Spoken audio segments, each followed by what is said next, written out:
Halo semuanya, kembali lagi dengan Kak Mola di sini. Hari ini kita membahas tentang siklus hujan. Daripada penasaran, yuk kita tonton.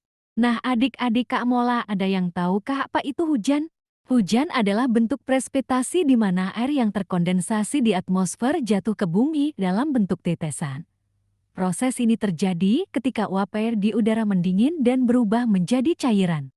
Adik-adik, Kak Mola, hujan adalah bagian dari es kelas air. Uap air dari permukaan bumi menguap, membentuk awan, dan ketika awan jenuh, air kembali ke bumi sebagai hujan.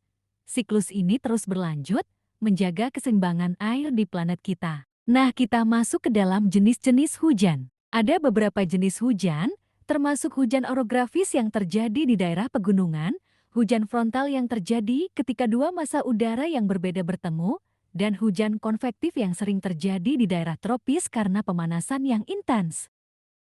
Nah, sekarang kita masuk ke dalam bagaimana awan terbentuk.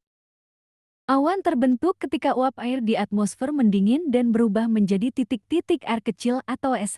Titik-titik ini terkumpul dan, ketika cukup berat, jatuh ke bumi sebagai hujan. Awan cumulus dan nimbus adalah jenis awan yang sering menghasilkan hujan. Nah, adik-adik Kak Mola, ada yang tahu apa pentingnya hujan? Hujan sangat penting bagi kehidupan di bumi.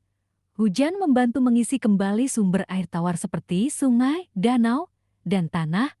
Hujan juga mendukung pertumbuhan tanaman dan menyediakan air bagi hewan dan manusia. Hujan dan pertanian. Hujan adalah sumber air utama untuk pertanian.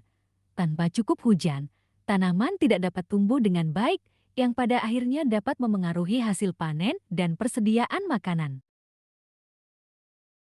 Nah, cara melestarikan air hujan. Mengumpulkan air hujan adalah salah satu cara untuk menggunakan sumber daya alam secara bijaksana.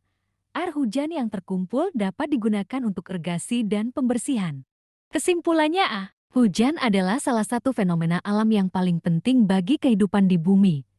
Dengan lebih memahami hujan dan perannya dalam siklus air, kita dapat lebih menghargai dan melindungi sumber daya alam ini untuk masa depan yang lebih berkelanjutan.